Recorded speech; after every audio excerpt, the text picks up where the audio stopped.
What's up, guys? Appreciate you watching this episode of RSG, man.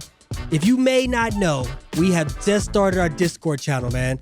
If you want to be able to sit down with us, have some conversations, have some banter back and forth, come see us. We have an active channel where you guys can talk with Justin and I regularly, and we have race predictions. And occasionally on Sunday, you'll be able to speak to Rod and I personally, and also we'll have guests. And when we drop any announcements or merch, that'll be the first place you can see it. And we'll also have some lucky fans be able to ask some questions to our guests. So hit the link in the bio. Justin Gatlin is the latest in a long line of sprint sensations to emerge from the USA. Gatlin got a good start. Look at this man coming through now. Gatlin. What a fantastic performance from Gatlin. It's all about Gatlin. Ultimate goal is to be one of the best sprinters in history. And what a fantastic performance from Gatlin, and look at the time. It's the American leading the Jamaican at the moment. He knows he is the world champion. Justin Gatlin is the world champion here in London. What's up, everybody? We back with another episode of Ready, Set, Go. We in the building. And you know what time it is. When you see us in person, that means that we have a special guest that's with us. The Beauty Wonder. Nah, you ain't special to me. I am here with us, but y'all know where we at. Y'all see my gear. We got all the Eagles gear. Y'all know where we at in Philly. But we have somebody really much bigger than Philly. Someone very, very that's blessed our sport with her talent. Somebody, accolades go on and on. I won't even begin to try to start them, but y'all could Google her. We are here with Sydney McLaughlin-Levrone. Welcome to our show. Hey, thank you. Happy to be here. Building. Thanks for having me, guys. How you feeling? I'm good. It's a little rain today. I know. I had to keep the silk press, you know what I'm saying? The little umbrella situation today. Listen, we're standing by the door waiting for you to come because we know it's raining outside. We got to open the door quick for you. I appreciate that. Thank you. Yeah, we don't want the weather to get to that. You want the Thank poofiness. you. That's I appreciate good. it. That's good. That's so good. let's get started, man. I want to get started about one of my favorite parts is being an Olympic teammate with you. Oh, snap. In 2016, Yes. you made the Olympics. Yes. And before that, it was 36 years before someone who was 16-year-old made the Olympics? Crazy. How did that feel? What indicated to you that you know that you had that talent at that level to make the Olympic team?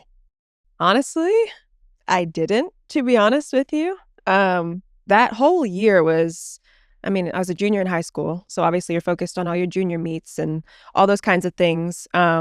But we knew the Olympic trials were coming up, and I think my coach at the time wanted to obviously go to the trials to get the experience. I think by that point, my PR was maybe 55 something, so I knew I could, qualify to go to the trials based on time.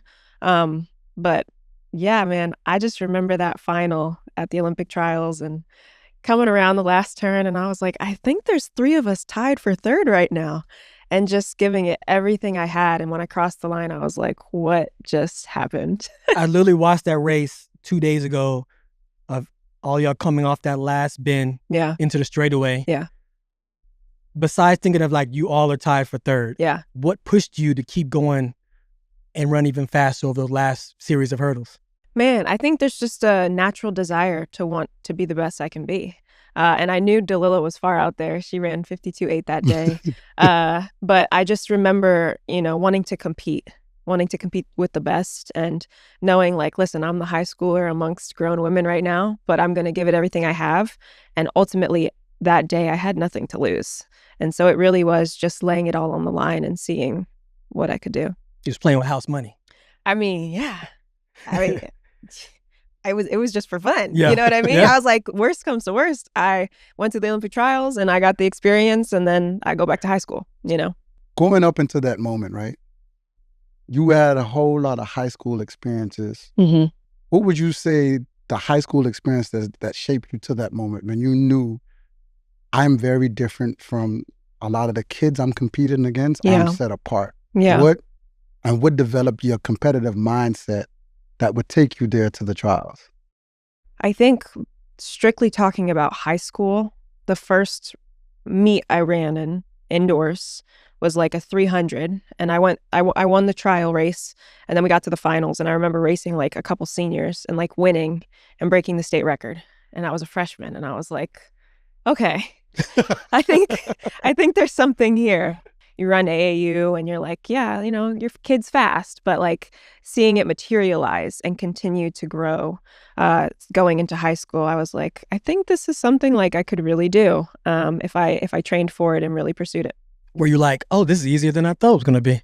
Not so much easier, but it came more naturally than I thought it would. And I think even just seeing how much minimal training I had at that point and how that materialized so quickly, I was like, if I continue to train, I can only imagine where this goes. Do you feel like you found your calling in life? I did. Yeah? I did. Yeah, I think it naturally, this is what the Lord made me to do. I watched the interview with Michael Phelps, and he mentioned that. He said, I found my calling.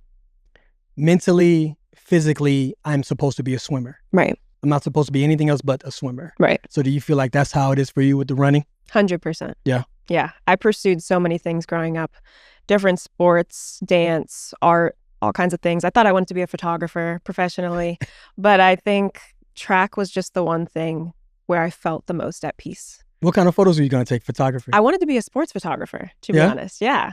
I was like, I always knew I wanted to do something in sports, whether it was taking the cool pictures of people in action or whether it was being a sports broadcaster of some sort. And the Lord said, nope, you're going to be the one, you know, in the action. I'm going to put you right there. And yeah, that's just kind of how it happened. Speaking of photography, yeah, and a little bit of this rain we talked about earlier, I know on the day of your big day when you got married, it was raining. Gosh, it wasn't just raining. There was a tornado warning. What? Quite literally, bro.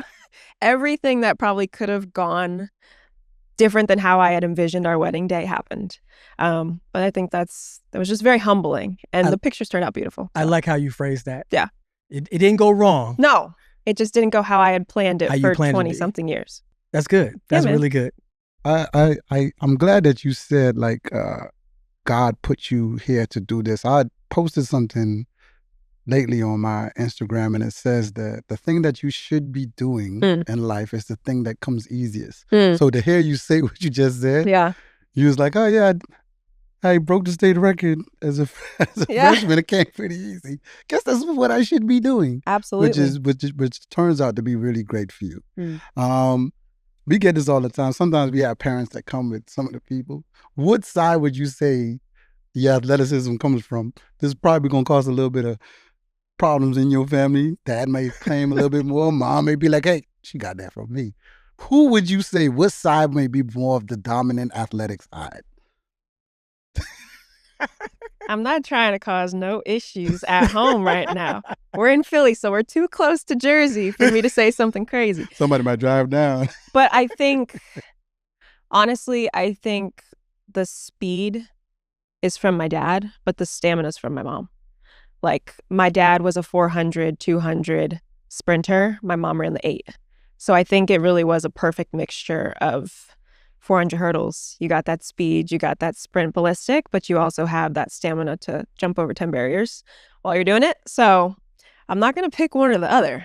I think they both contributed equally to where we are. We see you sitting over here politicking between right? parents. You see that? She won 2 Christmas gifts this year. Right there. She's like, hey, look. No issues. You heard the interview? I 351. gave both of y'all credit.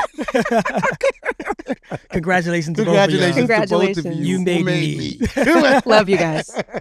Your mental fortitude, though. Yeah. Like, when I see you on the track. Yeah. I love it because it's like every time you're in the zone. Yeah. There's never been a time where I feel like something may be going wrong in your life or you might just having a bad day. Yeah. It seems like no matter what the day is, you understand that this moment is the most important thing and you're so locked in. Yeah. Like you're so locked in. Yeah. No matter what it's going on. Right. And you won me over because I was like, when you ran a 200, I think 22-0, right? And I'm thinking in my mind, when she got there to the race, I was like, she can have every excuse in the world because she's not a 200-meter runner. Yeah. And she can run with the pack, get fourth and be okay. Everybody still will clap for you. Yeah. But when you came off that turn, Yeah. I was like, oh, she the GOAT. Like anything she gets in, like, you know, if she lines up for that, she's looking to win that race. And she knows who she's running against. Yeah. Where did you get that mental fortitude from? I honestly it's always been there. It doesn't matter what I'm doing. I don't know where it came from, to be honest. I think when you just look at athletes in general, especially the athletes who are trying to obtain the best in their sport, there's just something in them that's always telling them they need more. And I think it's just natural. But yeah, there's this desire for whatever I'm doing to be the best. And I think whether it is the 400 hurdles, the 200, this weekend, the 100 and the 100 hurdles, I just want to be the best that I can be when I step on the track. And I truly feel like I'm a student of the sport, which is wanting to learn in every way, shape, and form I can. So like learning how to do block starts for the 100, right? Like I'm learning that I need to drop my front knee a little bit more parallel to the track and drive that first step and toe drag if I can and stay down. Somebody all said these things. toe drag. Yeah, He's close to the I ground. can do the first little bit. Yeah. But don't ask me about the So second keeping her foot low on the ground. Yes. Oh, of Some course, I people toe understand. drag. Yeah. Yes. That's not really, I'm new out here. It's my third day. So I don't know. So how's that been for you? Like learning It's how to been run the fun. 100? It's been fun. Like I low-key told Bobby, I was like, don't let me do this too much because I might not go back up. You know what I'm saying? Like, Hey, Oh, she's gonna pull a Fred. don't. Fred dropped down, and Fred was like, "Hey, the money different down here than up there." listen, I was kind of nice down here. He's like, "It's nice down there. It It's only a straightaway. is. I'm gonna live down there for a little bit. I I'm gonna was live down there for a forced. little." I was forced to be a believer Yeah. because the first 100 Fred ran was actually against me in Ostrava. So I'm thinking like, oh, it's Fred. He's running. Yeah. He's dropped down from the 4 to run the 100 just to get some speed work Yeah. in. And the gun goes off and we're running and we're at like the 30-meter mark. I was like, I'm about to drop Fred off right here. I did not drop Fred off right there. Dang. Yeah, Fred dropped me off. Dang. Fred was And like, then "Hold ever this, since then, hold this." You're like, okay, I believe you. I believe you. Yeah, So yeah. when the internet was going crazy, I'm like, man, Fred's running the 100. That's crazy. He's not going to be a 100-meter runner. I was like, look, listen, everybody. Fred's real deal. Fred is real deal. So it's real. Yeah. So if the 100 works for you, Yeah. it might be something for I you don't to play know. with. I don't know. It's just fun, No, it'll definitely work for you depending on. I mean, but let me ask this before I even go into that. Okay. They call you on the internet. Well, the first time I heard it, somebody else might have called you this, but the first time I heard this from one of our producers, Hong. We call him Boss Man Hong. The Sydney McLaughlin. That's what they call you online. I've never How heard do that. you feel about that? Have you ever heard that? I've never heard that. You've never heard Sydney McLaughlin? No. I've heard it from him, but then I've seen it on the internet before, and I was like, Mm-hmm. do they know Hong? Do they know Hong? Do they know? No, I've never heard that. How do you feel about Sydney McLaughlin or even being spoken about in that type of stratosphere? Man, I mean, I can appreciate the sentiment. However, as an athlete still competing, I can't think about any of that. Yeah. That's The what job's Grant not said. done. You know what I Grant said mean? that. Yeah, I don't. We'll talk about that when I hang up my spikes. But for now, I got more work to do. So, yeah. What's one of the most underrated aspects of you when it comes to people thinking about you? In terms of like preparation, being an athlete, what? Yeah. Preparation, being an athlete, or even just your personality. Man, I'm honestly really funny. It's just that when I'm on the track, I'm so locked in, I don't really show as much. But I don't know, if I move down in events, I might have more freedom to do that. It's just when you're preparing for a 400 hurdle race and you're thinking about stride pattern, you're thinking about steps, landings, all these things, and just the stiffness of, everybody having their attention on you and what you're about to do. Sometimes you don't feel as much freedom to show that, especially the high level of performance in which we are often trying to obtain. Yeah. But yeah, I'm funny. I don't know. So People who know me know. So you have a little goofy side to you. Yeah. I've seen it in the We've seen TikToks. it. We've seen it in TikToks. I've seen it in the TikTok. I know my first interaction outside of just being in person, like watching you online, you would go online and be on there on live. A lot. Yeah. Yeah. Like interacting with your fans. And definitely seen your funny side with T. Real talk with T, right? Shout out to T. Shout out to T. Shout out Shout out to to you. T. Shout out to T. So you think that you're going to start to work on bringing a little bit more out of I think that? so. Yeah. Me and my husband have talked quite a bit about this. I think there was a period there where I was so full-fledged into all of that, to the point where, I mean, the more you're on social media, the more you give yourself to the world, the more susceptible you are to what that brings. And I think I made myself almost too open, to a sense where, you know, you're now taking in all the criticisms, you're taking in as much love as you are hate. And I stopped the lives because someone literally pantsed me on live one day. So that's why I was like, all right, we're done. Okay. You guys took this privilege away. We're not doing this anymore. Like somebody like Quite literally, like yes. pantsed you. Like, I know your pulled- husband wasn't around because he's huge. no. He's huge. I hadn't met him yet. What's the IP address? He couldn't I have hadn't been. met He him couldn't yet. have been close. Nah, man. I hadn't met him. Hey, the husband's a big human too, man. That's what I'm saying. He's a big huge. human, dog. You would have looked and thought about passing, and then looked at him and was like, "It's not a good idea. I'm It's not a good I'm idea. all right. It's not a good idea." Yeah, but I think there was a period there where I was like, I need to just focus on what I'm trying to do, you know, and create some stability within my career. And I think I've reached a place where I feel like, okay, I feel like I'm in a good place. I feel like we've accomplished quite a bit. Obviously, there's still more to go and there's more we're working towards. However, I do feel like I can open up a bit more and share different sides of me. And I feel like I'm in a place career-wise and personally to where I feel comfortable doing that. Let's talk about that a little bit. I think with the newfound fame that you have, right? You may not say you're famous, but in our world, you are famous, right?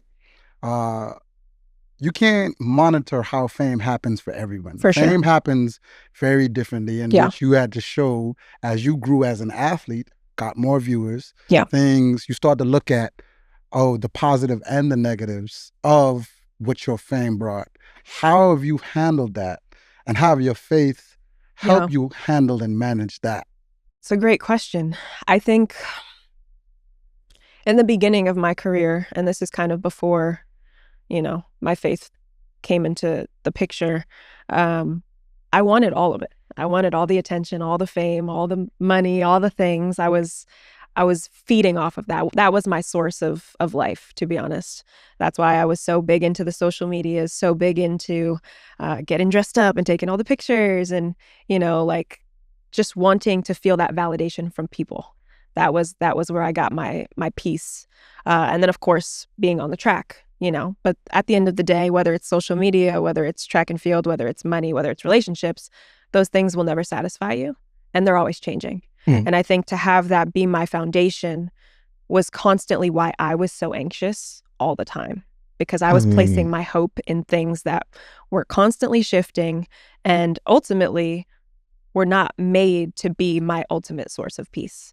And so that's why my faith completely shifted everything during COVID, because I realized, first of all, I'm not in control of my own life, nor was I ever meant to be.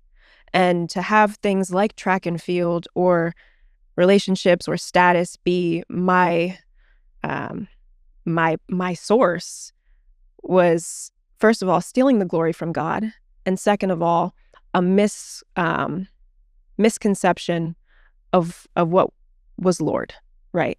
And so Christ was so kind to reveal the truth to me, and for me to have my hope and faith in something that is steadfast, unchanging, undefiled, and unfading, and perfect in him and what he's secured for me, gives me the freedom now to be who he's called me to be and to live a life that honors and glorifies him and doesn't need to be validated by man or people or track and field or money. But those are now opportunities to point the glory back to him and the gifts he's given me. I'm glad you found that on your way to fame and money and success, because it's very easily to say it's me once you have success. Right. So people more look to themselves once they're as successful as you, now that they have the money. Oh yeah, it's my decision, it's this, this. But if you did that on the way up, meaning if you was to lose it all today, 100%. you can still be close to your faith. 100%. Right? Yeah. Just make sure. I think that also answered my next question that I had. But how do you stay grounded? You know what I mean? So I mean, obviously, you talked a little bit about being closer to God. Yeah. Did you feel like that was the beginning of your career, or like after COVID, like it really ignited? Yeah. Because you had a lot of battles For sure. in the beginning of your career. For sure. You know, and a lot of people, especially with your mentality, don't take losses very well. For you sure. know, but you still kept plugging away Mhm. at it. So do you feel like God kept you grounded? Yeah. Or was it also your circle that you kept around you? And did you have to change your circle after a period of time? It's a good question. It's a loaded question. It definitely was that COVID period. I think I was living alone, just me and my little doggy. And I really felt the Lord kind of calling me. I had grown up in the church, and it was a part of my Sundays and Wednesdays and most of my friend groups and everything, but I just couldn't understand it. I really think there was a misconception on my part of God just seemed like a book of rules of what you can and can't do. And I was like, that just doesn't sound like freedom. You know, you talk about being free, but I'm not allowed to do this or that or have this kind of fun and whatever. But the beauty of Christ is that the freedom is actually to live the life that he's called us to live, and that the things that he actually has protected us from are for our own benefit and good. And I think in learning that, it was like, oh, okay, so I'm actually truly free here because he set me free from these things. And so when it comes to my circle, my people around me keeping me grounded, yes, my faith, but also my husband has been a huge part of that, my family, my friends. And yes, there have been changes in who I keep around and who wants to stay around, not just me. But I think when you truly decide to give your life to Christ and to live a life that honors God, people naturally are not going to want to be a part of that. Yeah. And they're going to walk away. And I think I had to be content with knowing that you are the outlier when you decide to devote yourself to this. And you are, as they call it, swimming against the current, you know? So I'm grateful for the people I have, for the people I keep around me, even as far as it comes to my trainer Malachi and Bobby and people who understand me, what I stand for, and support me in that. I commend you on that. That's big. That's very big. A lot of people, especially in sports, feel like they can't, and I've been there. You feel like you can't talk about your beliefs. Yeah. God. Mm-hmm. Your sacrifices that you make to stay that path. Because everybody, like you said in the beginning, everybody wants that glitz. They want that glamour. They want to be loved by humans more than being praised. Right. You know what I'm saying? And being worshiped. Yeah. You know, or worship God, should I say. Absolutely. You know? Our sport is riddled with self-doubt, anxiety, and all these things of wanting to be great. Yeah.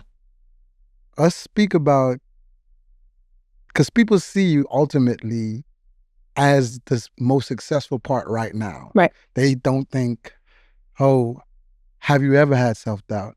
Have you ever went through it? Have you ever cried? And I'm pretty sure, because you're a woman of faith, you have cried. Absolutely. but and the light that you're in, people only see you as your most successful form, not realizing the journey that it took to get there. Yeah. Could you speak about any of those times you've had? For sure. And I tough. think to the point you're saying, people don't realize athletes are people. You know, they just see you as a performance, as a number, as a time, as a medal, as a failure in their eyes for a certain team if they lose. They don't see you as a person who also has highs and lows and trials and battles and fears and doubts and all these things. And there's definitely been times where I've cried in the tunnel after a race. I mean, Doha 2019, coming so close to not just the medal, but the world record. And to see, you know, Dahlilah in her prime, just doing amazing things right before my eyes, I was like, oh, that's my dream. Yeah. And to watch somebody 2 feet away do it, it just was like, I'm so close, yet I'm so far. And, you know, there's been moments where I'm like, dang, like, I don't know if I'll ever get there. I don't know if I'll ever be that person. I don't know if I'll ever be the one at the top of the podium in that way, you know? And so those are definitely moments that I think every athlete has. It's just a matter of how do you bounce back from that? And ultimately, what is your source of comfort in those times to reevaluate, you know? Because not just world championships. I mean, I lost to Paulino in the 400 in Paris 2 years ago. I lost in high school. I lost as a 7-year-old at the AAU Olympics and thought I wanted to quit track and field, you know? That's how serious I took losing, you know, at the time. But it's a part of the journey. And I think it's natural. What makes you snap back? from those losses? Yeah. I think now what helps me snap back is knowing that this is just a step in the journey and that there's more to come. And it's like, okay, dang, what could I have done better? God, what are you trying to teach me? What are you trying to show me? What do I need to assess to take that next step? And it's no longer, I lost, so now I'm a loser. I'm a failure. I'm this, I'm that. I'm all the things that I had placed my hope in this race, right? So like for a while there, it was, if I lost, I felt like I had no value. I wasn't loved by people. That was my source of validation. But now it's like, okay, I lost a race. Life goes on. I'm going to be okay. Yeah. You know what I mean? Obviously, there's things I need to work on and progress towards. But I'm still loved. I have peace. I'm secure. I'm joyful. I can smile. I can obviously be upset as a competitor because naturally I don't want to lose. I don't think anybody wants to lose. But I can also understand that this is just a part of the journey and you can't appreciate the highs if you don't have lows. Yeah, that's true. And in respect, I think her loss column is not really big, but she has There's some in there. She has there. losses. So I like that question about how she bounced back from losses. You just spoke about Dahlilah. Yeah. I love how you give Dahlilah her flowers. Oh man. And how you could recognize timing is everything. Oh It yeah. was Delilah's time when she did that. Oh yeah. And we fast forward to the future. Now you're at the top of the podium many of times. It's your time. But before that time, watching her break that world record 2 feet away would encourage you to change your landscape at that point in terms of where you stay and where you train. Yeah. I think just watching Dahlilah in her prime, I mean, she's been prime for so long. Like, I can't even say it was one period, you know, because she got even faster.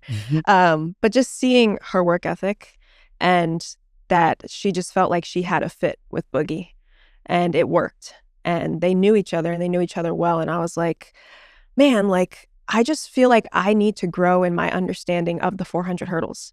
I feel like I don't really fully understand the race itself. And I think she did.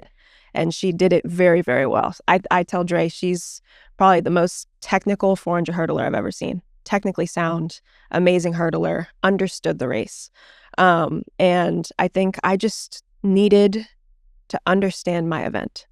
And I think when I met Bobby and naturally he understood me, I was like, oh, I've heard you're one of the best coaches in the world. And it seems like you and I click. I can only imagine with all of your knowledge and wisdom for the past 40 years, what it is we could do together. And it just clicked. And that's rare because people rare. say Bobby's a kind of guy, either you love him or you hate him kind True. of guy. I love So Bobby. true. Bobby is an amazing individual as a person and a coach. We've heard stories come from Bobby where he says, I already had the plan of how to break the world record. I just need the person. Talking about the pairing of two great individuals, Bobby and yourself. You go out and you probably have the world record of breaking the most world records. Yes. Let's be for real. Seriously. What goes through your mind when you stand at that starting line? Do you be like, I'm about to break another world record? Or do you just attack certain aspects of your race and you just let it unfold the way it does? Yeah, I mean, it's a good question. I think there's been times where don't expect it. It's really just about executing the race and then it happens. And that's why I'm like, oh my gosh, when I crossed the line, because I wasn't thinking it was going to happen. You know, even at like USA's last year, jokingly, Dre the night before was like, what if you go tomorrow and you break the record? And I was like, be quiet, like calm down. The fastest we ran so far this year is 52.4. I was like, that's quite a jump. 52.4, you know. I mean, well, now we can say that and it kind of sounds, you know what I mean? Sounds crazy. Yeah. We've taken this event so far, but there's definitely times where, I mean, it's just about executing and it's going to naturally come. And then there's been times where, you know, sometimes it takes a world record to win. You know what I mean? Like it's that high of a situation and a focus of I need to execute everything properly. And then that's kind of just what comes. So I don't think it's stepping on the line like this is why I'm here. It's let me execute to the best of my ability. And if it happens, it happens. If it doesn't, it doesn't. What's your warm-up like? Do you listen to music? Oh, yeah. Headphones on at all times. Yeah? I can't hear what's going on outside of that. I'm completely locked in. Completely locked in. Completely locked Somebody in. can't be like, hey, Sid.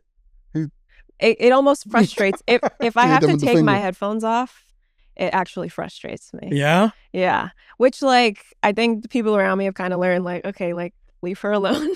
I'm working here. I'm working. Unless it's, like, really serious. Like, but once you just get into that flow state of, like, I'm locked in, I'm replaying the race in my head, I'm focused. Yeah, I don't like to be disturbed. Is it the same way at training for you as well? Or No, are you more lax at training? I'm a bit more laxed at training, but once I leave the hotel room for a race, everything until the race is done is focused on the race. I love it. That's the same way I was. The moment I walk out of the door of my room, game time. So this is what I told him, right? And I don't know if you know, me and Justin are really, really good friends. And He's a godfather I of my can see kids. it. Oh, really? Yes. so I always cool. told him, I was like, bro, you know why people hate you?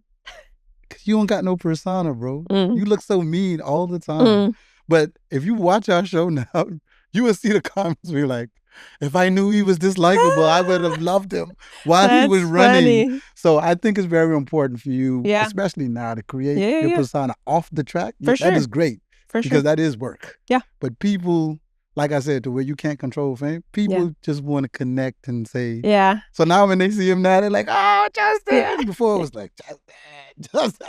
But I really felt like Justin couldn't get it done. I felt like I had to create a different persona to get it done. You know what I mean? So Justin's that kind of person, like, I just want to have fun. I love track and field.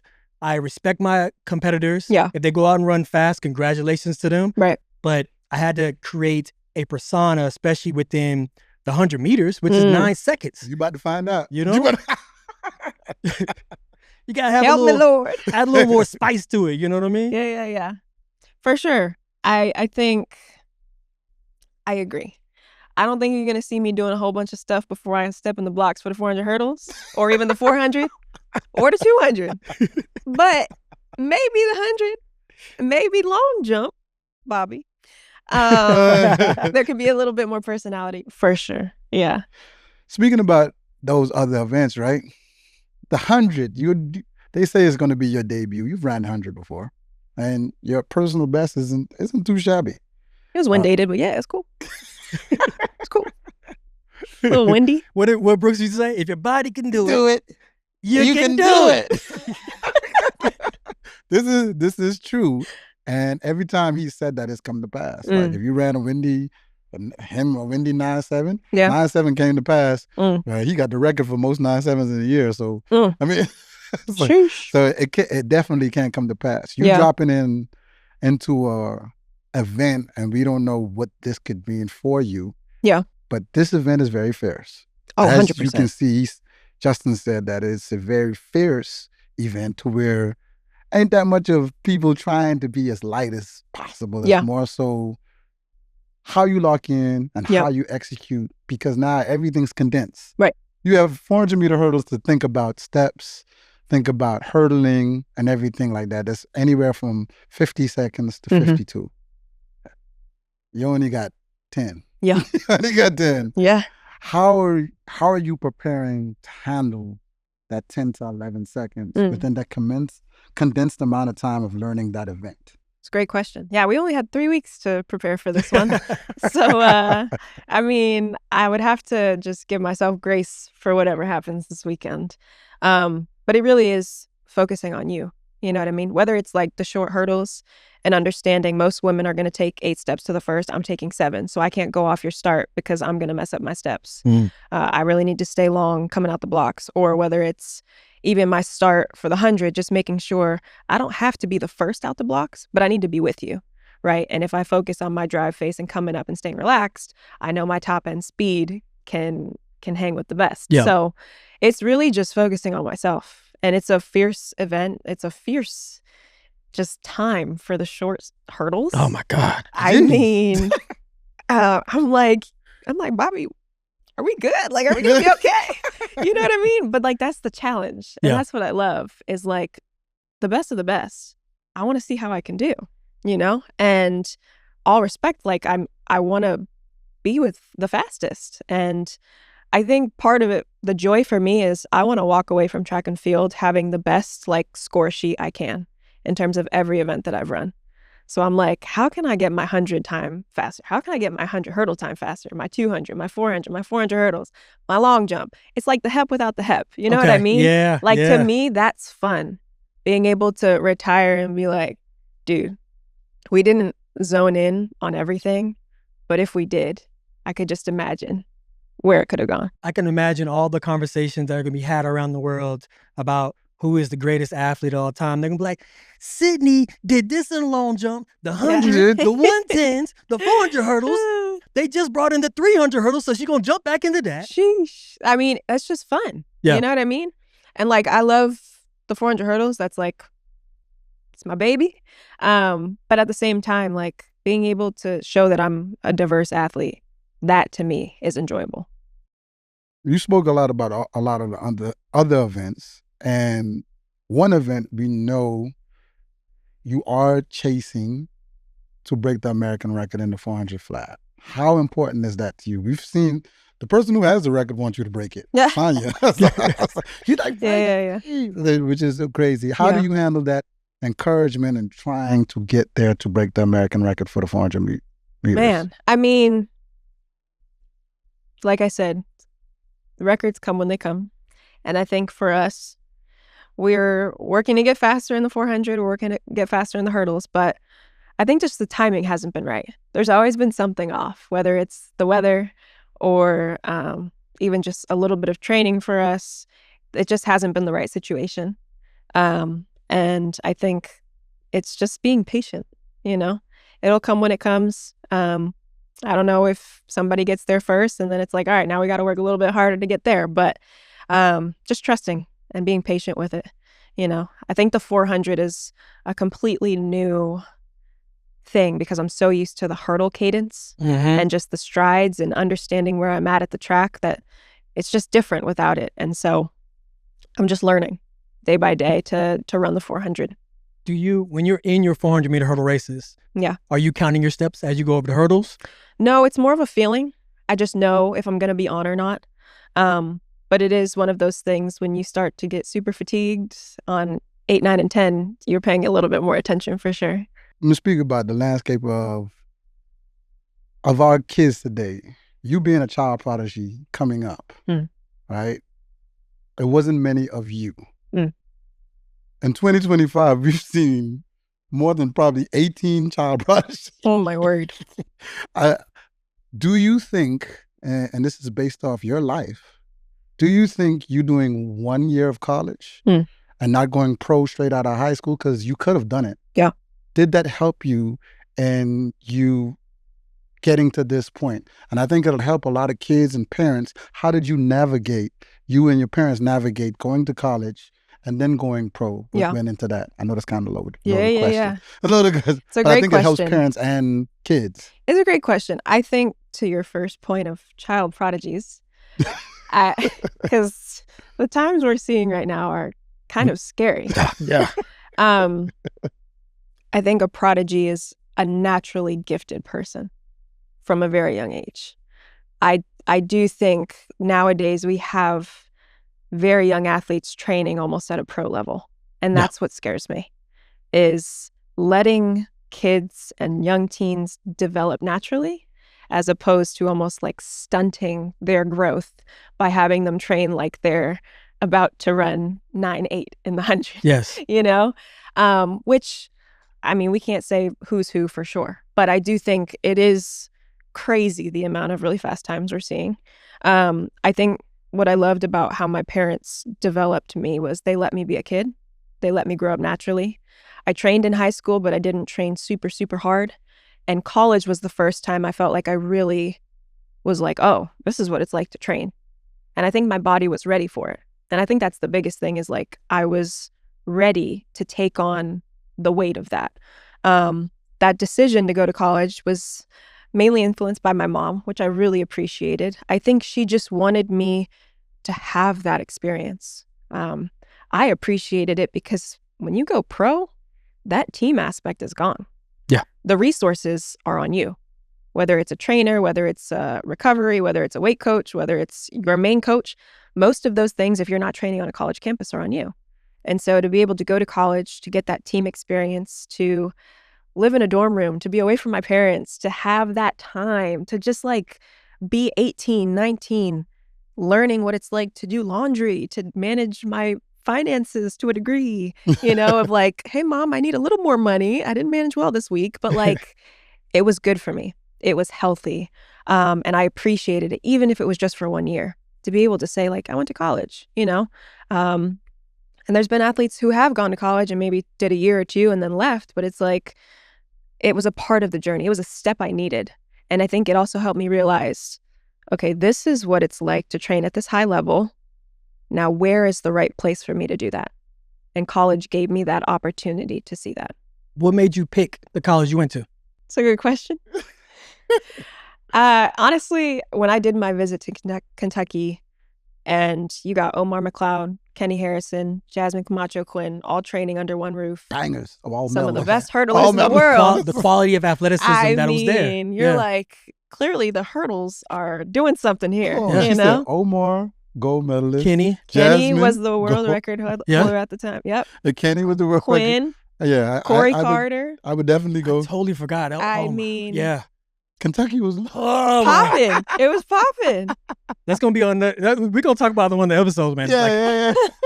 That hurdle court? Yes, man. It's just bangers. And oh, my God. Of course, Daniel was hurt at the time, but Daniel Roberts was there. Daniel Roberts. You had everybody. And, I remember being on my visit and asking, Flo was like, where do you see yourself in like 4 years? Where do you see yourself in the next however many years? I was like, I want to become a better hurdler. I want to break the world record and I want to win the Olympics.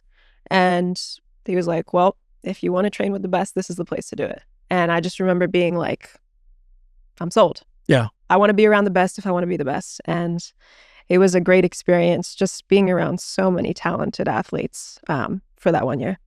If you didn't go to Kentucky, what school was in second place? USC. Oh, that's quite okay. natural. Yeah. That's quite natural. You got Rye out there. USC. Yep. You got Norman out there. Yeah. I see it. It was between those And I think two. Joanna was the coach at the time. She was. Oh, yeah. She was And the she hurdle did coach. hurdles, short hurdles. Yeah. I get she's a gold medalist. Yeah. Yep. You know what I mean? She's one of my favorite athletes and teammates of all time. Like, Hold on.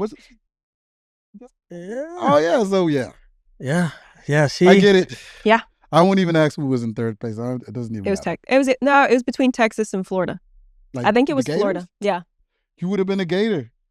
That was down You know the what I mean? line. I mean, I'm just saying. Mouse, you heard that? She almost was a Gator. I'm just saying. Long almost. I appreciate you, Mouse. You was like I a far appreciate third. you. I appreciate you. We just did a pod with Mouse. Oh, really? Yes, it's gonna drop Thursday. Yeah. Go put it out there. Yeah. So shout out to Mouse. Shout out, Mouse. They're gonna make a movie about Mouse. We talked about it. Oh my goodness, Yeah. that's awesome. Yeah. They're not, but I'm speaking. Oh. But It would be a good movie. It will be a good Good movie. movie. Not It me being definitely would gullible. be a good movie. Coach Mike Holloway and I, we've talked about it several times, and I'm Yeah. putting it out there in the atmosphere. Somebody from Hollywood gonna contact I us. love it. I need my 10%, Mouse, since this happened. I told you already. 10% kind of Yeah. high. Yeah, 10% is always my number. You can't come Whoa. over here garnishing what I make. Whoa. What I, Golly. you in your bag. Let me be in mine a little All right. bit. Respect. Do your thing.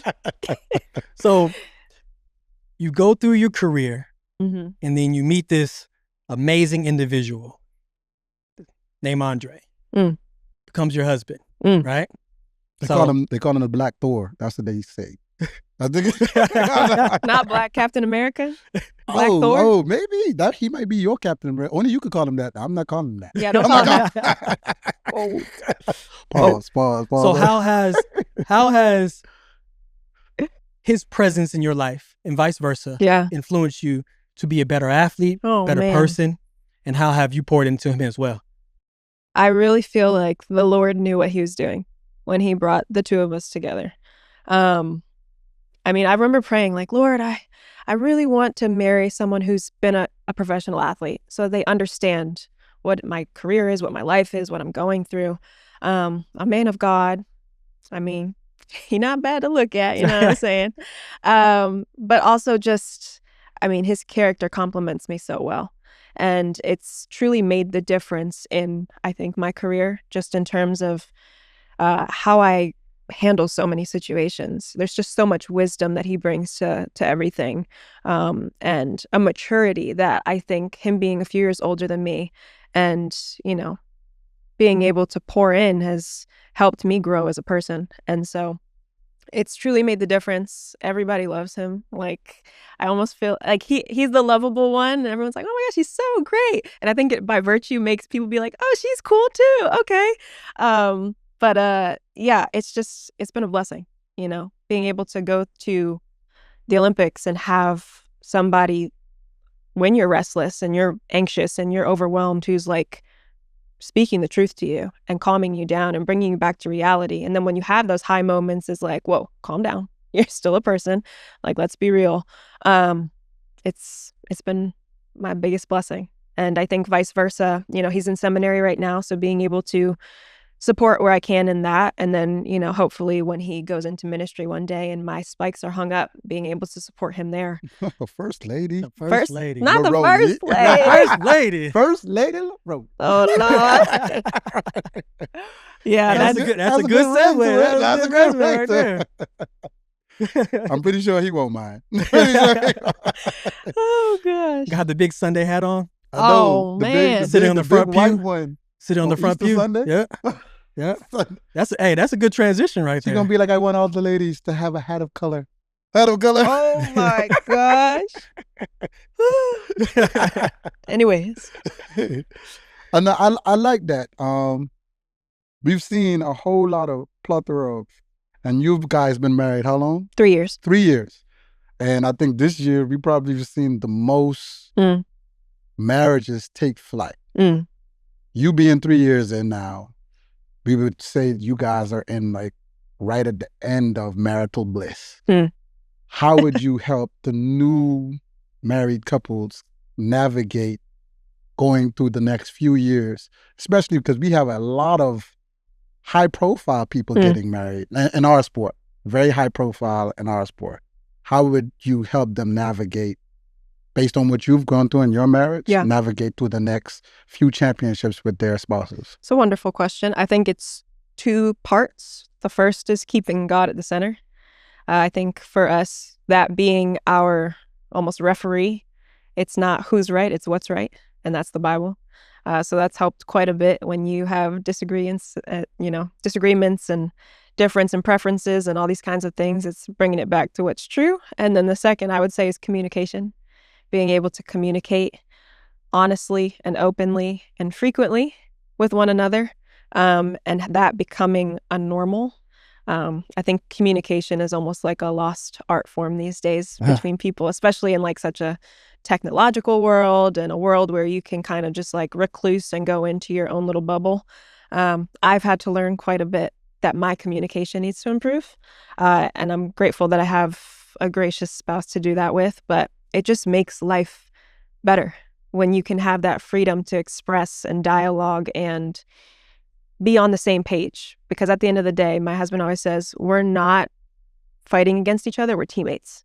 So we're supposed to be working together towards our goals. That's good. Because usually as athletes, we tend to be selfish, Yep. especially when we're in our prime. Yep. We have to be in certain ways, right? Yep.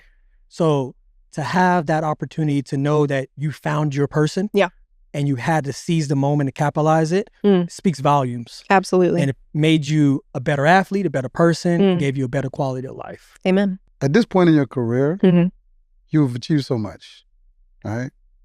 What drives you at this point to keep going? So like, what's the next? I think you have the world record 6 times over, or something like that, or 5 times over. Somebody in comments gonna correct me. It's 6. They always do. Yes. Oh, they always. No, you're good. It's They always 6. do. What's driving you now to keep going? But you kind of already answered it with changing of events. But what's your answer? There's just so much more to be done. Like, I mean, even taking something like the 400 hurdles and just seeing, okay, where are the areas that I can improve? Until, it's a joke, but like literally until somebody runs 0.01, there's always something I can do better. And I think for me, that's the desire is like when I hang up my spikes one day, I want to be content in knowing I gave everything I had to everything I did. And then I feel like I can walk away.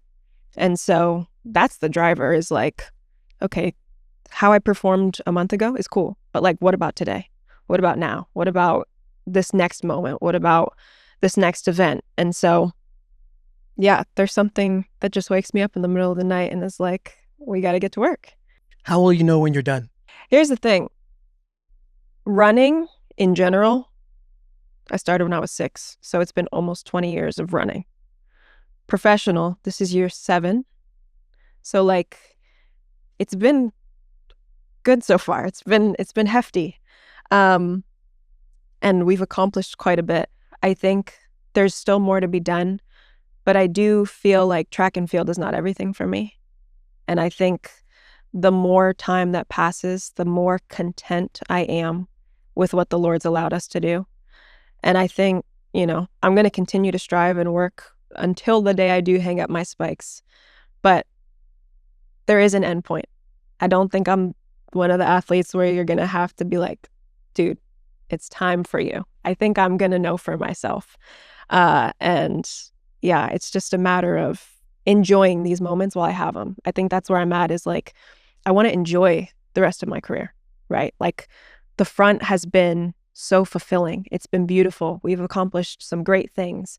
And obviously there's still more that I'm always striving towards. However, in this latter half of it, because I just don't see myself running for 10 more years. That's just, my husband is in ministry, hoping to go into ministry. We want to hopefully plant a church.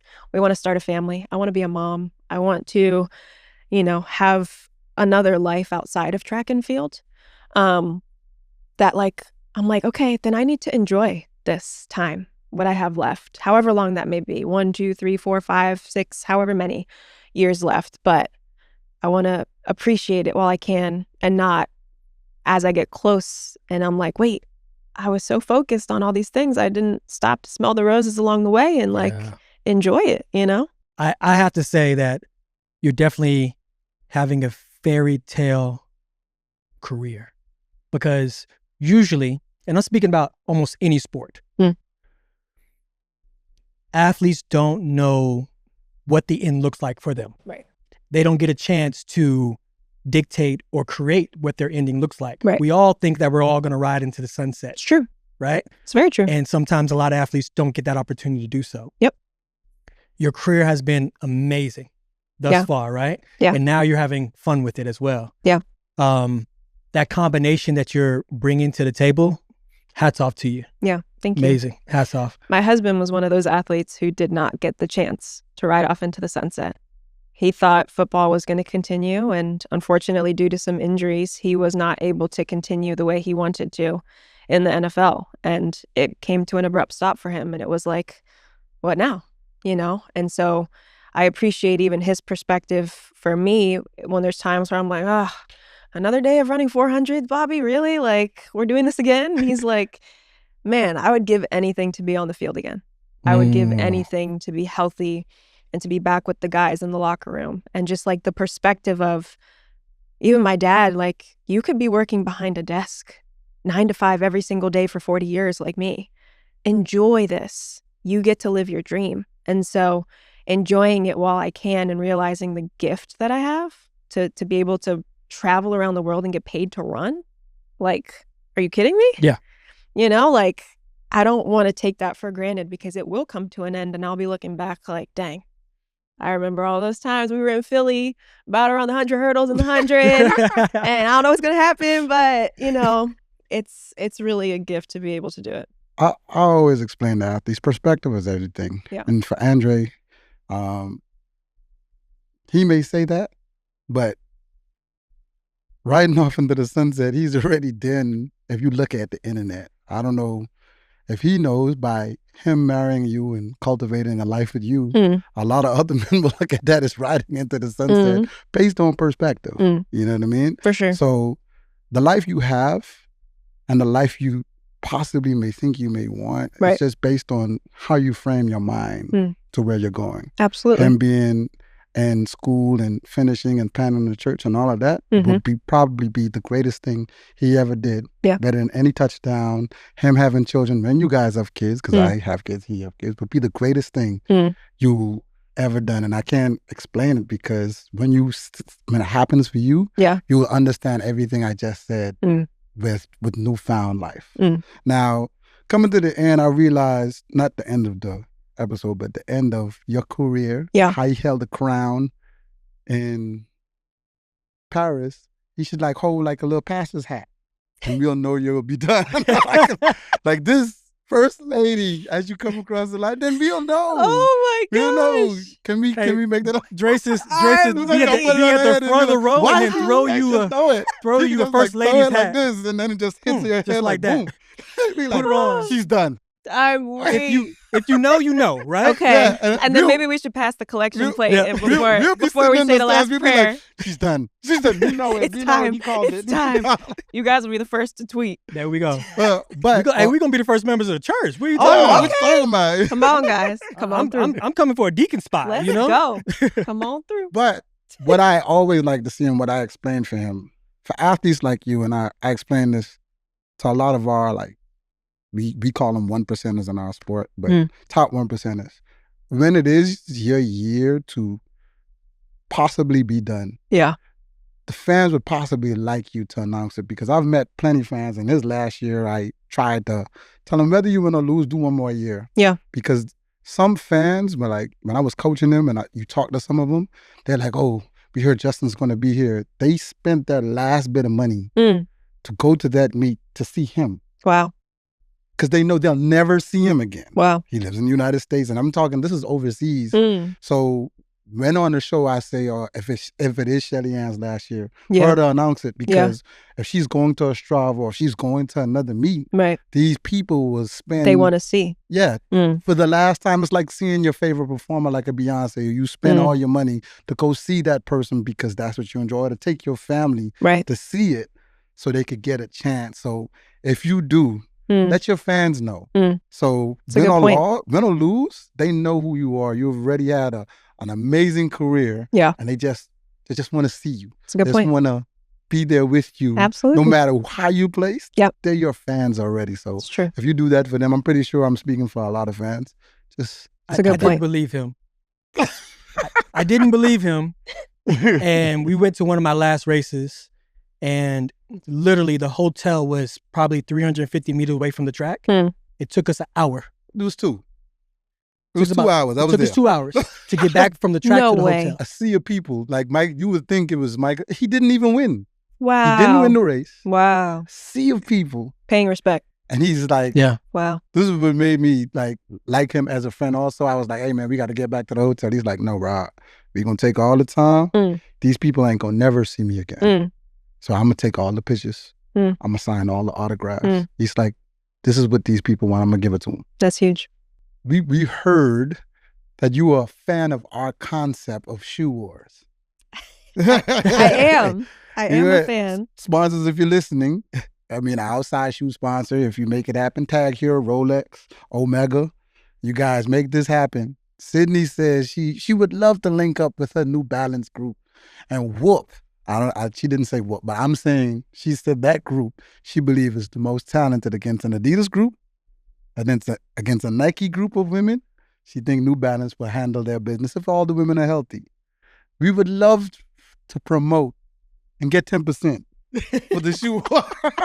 He's racking up on these 10s. You see that? 10%. This pitch is crazy. I think it's a great concept, and we've seen another show line up like I think it was Anson. Yeah, he lined up like that they was to do a shoe wars and not just relays. And it was like the rosters, the rosters of jumpers and everything. Which shoe company would win? Which would bring pride to the shoe company? Yeah, because now you could say, all right, at New Balance we have the best sprint and distance group as a shoe company. Yeah, which I think would sell shoes or clothes or anything, would move the brand's ticker in a mover, because it may be branded on there as we think Nike is the best. They have most of the best promotion, but other shoe companies are catching up. But what did you like about that concept? Yeah. Tell us a little bit. I mean, I No love... 10% for you, though. Okay. No, not 10%. What's the prize money, though? What's the prize money look like? Well, it depends on what sponsors we get. I think if we go out there and we try to get some of the best sponsors, I think the prize money would be pretty sizable. And I think we need more events outside of championships that are fun events, because that'll be fun. That would be really fun. It wouldn't fun. be competing for country. It would be competing for... Exactly. You know and what I mean? that's like the fun part is you know, you're so used to competing just U.S. against all these other countries. Now you can have the U.S. and the Netherlands and Poland, you know, for like Team New Balance, if it's a 4x4, coming together, competing under the brand of New Balance, which I think is so fun. And then you have a Nike and an Adidas and Puma, and I think that would just be a really exciting event for a lot of people. I think so. And I think it helps the shoe companies put more money in the track and field space. Reason being, by winning something like that and the shoe company retaining the trophy or whatever, saying we are the best running brand. Yeah. Right? It encourages other shoe companies to try to recruit better. And like, we want the next young sprinter. We want the next big distance runner. And now you have a bidding wars over the next generation because they realize there's a lot of financial gain into signing better people based on performance. That's what I think. I think it would be great. If it happens, it'd be really fun. Any lawyer that want to represent me, I'm ready. I'm just saying. You got it, man. Just make sure you pick up the dinner tab. That's all I'm asking. This is crazy. Yeah, that dinner tab gonna be real cheap, 10%. But I think you could do it. I think it'll be a great idea because I think it brings a whole different aspect. And by the time I left the sport, I realized I was like, why does the Olympics always have to identify just greatness? Period. Why can't the athletes and the competition they bring to the table really identify their greatness? So having a collective of a New Balance coming together and having an all-star team come together, like that would be amazing to see. It would be. You have a third-party company come in, pays out the prize money. Your respectable company comes in and gives bonuses out for how well you do in that shoe war. I mean, I think it could work. We talked about it being around Penn Relays time, right? Being it's not a real end of the season, and even possibly bringing it here because most of the high school and colleges would be here. And then shoe companies could unveil like their new shoes, new brands or whatever in a marketing competition to kind of like brand on or impression on the new and up and coming talent, which would be the colleges or the high schools or the whatever, the new. It would be a good recruiting ground and great marketing ground also. But if anybody brings that question, like last time saying it, 10%. You've accomplished I love it. Business model right here. There it is, right? You've accomplished so much in your career, still young. Do you see yourself as a mentor? And then as you kind of get towards the end of your career, are you trying to bring some kind of mentorship forward? Because you, respect to Dahlilah, Shinda, and all the other great 400-meter hurdlers that came and paved the way, you've helped put the 400-meter hurdles on the map, especially for these young athletes coming up in our sport. What does a mentorship or you being a mentor look like? Yeah. I mean, I'm grateful. I've had a couple of opportunities to be able to do that just with some friends who, you know, one is a 400 hurdler. She's in college. So I love being able to pour back into the next generation. Not that they're much younger or that I'm much older, but just being able to instill the wisdom that I have and that has been given to me. That's been something not just on the track, but off the track I've been so passionate about, because making the team at 16 was just it was new territory that nobody really prepared me for, and I don't think that they could. But I think I wish I had just somebody who could just be like, listen, this is what it is. This is what you can expect. This is what it's going to look like. This is probably what you should work on. And I think to this day, somebody who does that for me is Jackie, who I can call her and ask questions and text her and be like, what do you think about this? Please pray for this. And even today she texted me, good luck this weekend. You know, I hope you go get it. And just being able to share that, you know, there's so much that I've learned from a Jackie, a Bobby, even an Allison, and so many others that it's like, it would almost be a disservice to track and field and to just the next generation if I didn't share that. How do you want to see yourself after track and field? I think you're going to be a great Sunday school teacher, but but I mean, honestly, realistically, how do you want to be remembered after the sport, after you're said and done? I think I want to be remembered, and I think it goes whether on track or off track, but just somebody who truly did everything she did for the glory of God and gave everything she had to whatever it was she was working towards, with grace and with respect and with dignity and with class. And ultimately that, she did it the right way and left an impression on the next generation, both on and off track, that they can hopefully model. Not that I'm perfect, but that I know the one who is perfect, and that's who I'm trying to do it for. Well said. Because you are, even though you're not claiming it yet, Sydney McLaughlin, but Sydney McLaughlin-Levrone. We're going to we play this game of relays. Okay. Right? And because you're a world record holder, the rules change. Meaning, if you had a world record, if you had a 4x4 that you can put together, past and present, USA, who would you want to be on your relay? And you have to be a part of the relay. I'm going to lead off Valerie Briscoe. Okay. I love Valerie. Okay. She's great. Kids, look her up. Now, a lot of our kids don't know the past, but kids, look her up. I'm going to do Allison second. Okay. That's good. 47 Allison. London Allison. Yeah. 2012. 2012 Allison is amazing. I'll go third. And I'm putting FloJo last. Oh. Woo. That would be, that's what, 313? Listen, I might pass out watching that race, man. That might wake me up and tell me what the results were. That might be 312. Yeah. I don't know. Crazy. Now, it being your first professional debut in the 100, you got to do the same thing for the 4x1, and you have to be on it. Whoa. Yeah, that's one of those questions I ain't put in different language. Yeah. You going to speak it today, though. You going to speak it. When's the last time you even ran a 4x1? When was the last time you ran a 4x1? College. Okay, yeah. I was lead off. Yeah, you got No, it wasn't college. Sorry. Mount Sac last year. I was second leg. Oh, yeah, I do remember that. Second leg, man. Remember that. All right. I do remember that. And this could be because you are the world record holder and gold medalist. It's not, we stop some of our runners and be like, hey, it's just current. You get to pick from. Just current?